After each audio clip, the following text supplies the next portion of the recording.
In lieu of an interpellation of the good gentleman from Tarlac, I will be seconding a motion, Mr. President, preceded by a brief manifestation. Earlier, Mr. President, Senator Marcoleta said he refuses to speculate on reversal. But the good gentleman's own position is based on his own speculation that the SC will not reverse its decision. A tabling of the motion to dismiss, which is what I will second in a few minutes, Mr. President, a tabling of the motion to dismiss by the Senate today is not defiance of the Supreme Court. Wala pa nga po kasing final na decision. Kahit ang Korte Suprema po, iniintay pa ang comment ng VP. That is why I will be seconding the motion of the minority leader to table the motion to dismiss the impeachment complaint until the decision of the Supreme Court has attained finality. Tama po. We should exercise extraordinary prudence in this matter of transcendental importance. Still, I also wish to take this opportunity to express my thoughts at this crucial moment for our chamber. Mr. President, I agree and I continue to respect the Supreme Court. Hindi po magbabago iyan. But, Mr. President, hindi naman po ibig sabihin ng respeto ay pananahimik. Lalo na kapag inisip natin kung gaano kalaki ang nakataya dito. Magkaiba rin yung rumerespeto at yung bulag. Kaya naman, I will not be choosing silence, nor will I be turning a blind eye in the face of clear and unmistakable injustice. I am encouraged by the words of brave professors of the UP College of Law who in 2010 issued a sharp critique of a Supreme Court decision, Vinuya versus Executive Secretary, which said, the court cannot regain its credibility and maintain its moral authority without ensuring that its own conduct, whether collectively or through its members, is beyond reproach. So, in the context of the SC decision, Duterte versus House of Representatives, I believe we need to shed light on some concerns which former justices and constitutional framers themselves, some of whom are here this afternoon, Mr. President, have underscored. Una, the Supreme Court decision was based on critical factual errors. At binanggit na rin po ito ni Minority Leader. And this has since been pointed out by no less than retired Senior Associate Justice Antonio Carpio. For example, the decision said that the February 5 impeachment complaint was transmitted to the Senate without a plenary vote in the House. A simple check of the records, specifically House Journal number 36, shows that this is false. Walang haka-haka.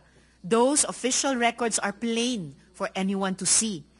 Sabi tuloy ni retired Chief Justice Renato Espuno, na siyang chairman ng Philippine Constitution Association, the Supreme Court was faced with a famine of facts necessary to make a decision invulnerable to constitutional assaults.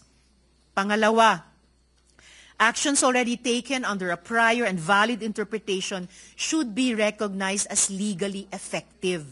Yan naman ay mula kay retired Justice Adolf Ascuna. The House of Representatives was operating under the regime of the legal doctrines in Francisco and Gutierrez, which held that the initiation of impeachment proceedings begins from referral. Kung unconstitutional pala na sundin ang legal doctrines, in the words of Justice Ascuna, that is legally unfair. Paano nga naman unconstitutional kung sinunod lang nila ang patakaran ng mismong Korte Suprema? Dagdag pa po sa isang desisyon nitong 2020 lamang, Madreo versus Byron. Sabi ng Korte na kung may pagbabago sa doktrina at interpretasyon ng batas, dapat prospective ang aplikasyon nito. At ang pangatlo at huling punto, mistulang nadagdagan ang requirements sa proseso ng impeachment na hindi naman nakasaad sa ating saligang batas. These new limitations, Mr. President, are not found in our fundamental law. Wala yan sa konstitusyon at kontra yan sa accountability. One disturbing example, sabi ng desisyon, kailangan daw na isumite na ang bawat ebidensya laban sa opisyales sa pag-file pa lang ng complaint sa House. Dapat ba naka-attach na ang bawat bank slip, public record o testimonya ng witness na ihaharap kahit wala pa silang proteksyon ng Senate Impeachment Court? Ang tanong tuloy ng marami, realistic ba yan? Paano kung ang impeachment ay laban sa mataas na opisyal na kayang-kayang magtago ng ebidensya o manakot ng mga potential witness? Bakit humaba yata ang checklist ng proteksyon para lang sa impeachable officials? Samantalang ang taong bayan na nagtatanong, na naniningil ng pananagutan, sila pa ang pinahirapan. Sila pa ang nadagdagan ang requirements. Ayon sa Korte Suprema, an official facing impeachment does not stand to lose fundamental constitutional rights such as life, liberty, or property. Hindi buhay, kalayaan, o pag-aari ang inihahabla sa impeachment. Kung ang usapan naman ay due process, hindi ba't ang mismong impeachment trial na nga ang mismong venue para doon? Maririnig ang dalawang panig. May ebidensya, may magdedepensa. That is due process. So what are we afraid of? At dahil nandito rin po sa gallery ngayon, Mr. President, ang isa sa mga constitutional commissioners na si Christian Monsod, di lalo po akong confident na mag-take exception sa isang sinabi kanina ng good gentleman mula sa Taguig at Pateros na dapat mahirap ang proseso ng impeachment. Kontra po doon ang pananaw ng Constitutional Commission kung mababasa po natin ang records ng deliberations ng komisyon, partikular sa panig ni Commissioner Regalado. Muli, patuloy nating nirerespeto ang Korte Suprema. Pero pwede mong respetuhin ang isang institusyon habang nagtatanong at pinag-uusapan ang kanyang desisyon. In Firestone Ceramics Inc. versus Court of Appeals, the court conceded that it is not infallible. Should any error of judgment be perceived, sabi nila, it does not blindly adhere to such error. In this jurisdiction, rectification of an error more than anything else is of paramount importance. In the 2010 letter that I mentioned earlier, the UP law professors said that the position of the Supreme Court as the final arbiter of all controversies requires competence and integrity completely above any and all reproach. A breach of these values, the professor said, does violence to the primordial function of the Supreme Court as the ultimate dispenser of justice.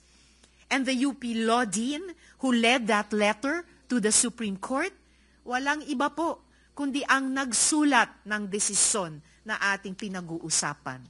Dear Mr. President, dear colleagues, I believe this decision is of the highest public interest, whose consequences will echo through time and history. Maraming taon mula ngayon, pag-aaralan at hihimayin ito ng lahat. Mula sa mga estudyante, mga journalist, mga political analyst, mga academics, at higit sa lahat ng ating mga kababayan.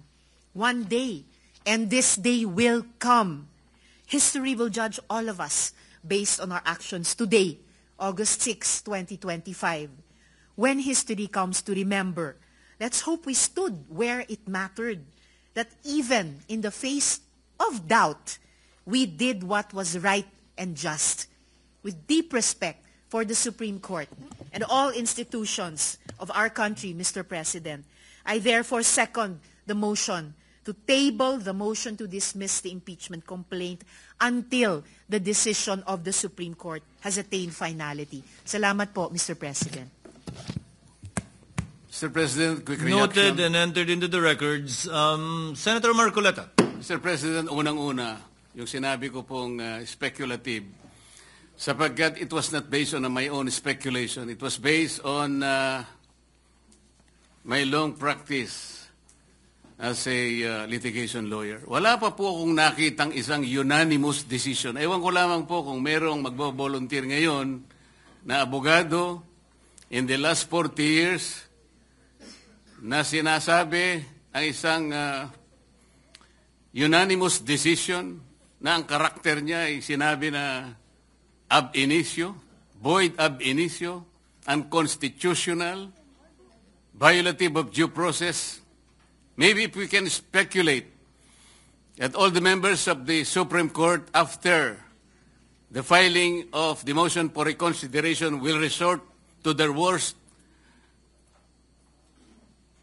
will resort to the worst angels of their nature. Maybe, baka ganun lang. What do we expect? We expect that 8 of them will reverse themselves altogether. Kung sakasakali naman po na in-archive natin or whatever word is applicable at sinabi, under miraculous circumstances, sinabi ng Supreme Court, we are all reversing ourselves. E di continue natin. Anong problema? Pero kagaya po na sinasabi ko kanina, Mr. President, ang pagkakaluto nga po hilaw eh. Ipinipilit po ngayong ipakain sa Senado ang isang bagay na hilaw. Paano? Sinabi po ba ng Supreme Court na wag na kayong mag-impeach? Hindi po. Binigyan po tayo ng guidelines. Alam po ba ninyo kung bakit binigyan na ng guidelines ng Supreme Court kung paano mag-impeach? Kasi po, Mr. President, if you recall, the Supreme Court issued a notice on July 8, 2025, requiring at least 11 information from the House of Representatives and the Senate. The Senate made a manifestation na wala po kaming maibibigay sapagkat lahat po niyan ay makukuha ninyo sa House of Representatives. Alam po ba ninyo na 4 sa hinihingi ng Supreme Court ay nandun po sa puso ng due process? Ano po yung hinihingi? Sinabi lamang po ng Supreme Court, pwede bang ibigay nyo sa amin kung lahat ng miyembro ng House of Representatives ay binigyan ninyo ng kopya at kailan? Pwede bang ibigay nyo sa amin ang timing kung kailan nyo ibinigay at binigyan, kung paano nyo sila binigyan ng pagkakataong mabasa yung impeachment complaint.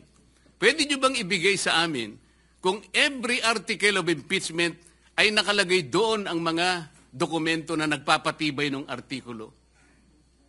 Pwede nyo bang ibigay sa amin kung nagkaroon sila ng pagkakataon talaga na mabasa yung impeachment complaint? Alam po ba ninyo kung anong sagot ng Solicitor General in behalf of the House of Representatives? Ito po yung sagot nila. It is the position of the House that these matters pertain to its internal proceedings, which have always been regarded as beyond the jurisdiction and scrutiny of this honorable court. Sa Tagalog po, wala po kayong pakialam dito sa amin. Yung inihingi po ninyo, kami lang po yun. Para tinatanong lang naman po binigyan nyo ba ng pagkakataon sila na mabasa? Bakit? Mahirap po ba sagutin yun? Ano pa po sinabi? This is especially because the matters referred to, the preparation, circulation, and perusal of the impeachment complaint, as well as its attachment, are not governed by specific constitutional provision or the House rules. So dahil po wala sa Constitution at wala rin po sa House rules, ano po yun? Wardi-wardi na lang. So ibig sabihin talaga, kaya po pala ang dami kong kasama doon, wala talaga silang kopya. Ako nga po hindi nabigyan Bakit hindi po kinakailangan bigyan lahat? Baka sakaling, malay po ninyo, baka pumirma ako, hindi ba? Ito yung tinatanong po ng Korte Suprema. Kaya lang po siya nakapagbigay ng additional guideline. Sapagkat isip-isipin nyo, sasabihin sa Korte, wala nang pong masamang tinapay ang Korte. Pwede po malaman namin kung talaga nagkaroon ng pagkakatong mabasa man niya lang, ma-appreciate ang bawat dokumento na nakasalig dyan sa impeachment na yan. Para sa ganun, ay boboto siya sang-ayon sa kanyang sariling kagustuhan. Matibay ang gusto ng Korte Suprema. Gusto niyang makita na lahat ay dumaan sa kayusan. Hilaw nga po Mr. President. Kanina ko pa po pinaiintindi, hilaw. Ba't hindi po kayo magluto ng mas masarap na kanin? Para sa ganun po, hindi tayo mahirapan. Maghintay na lang po kayo ng 6 months.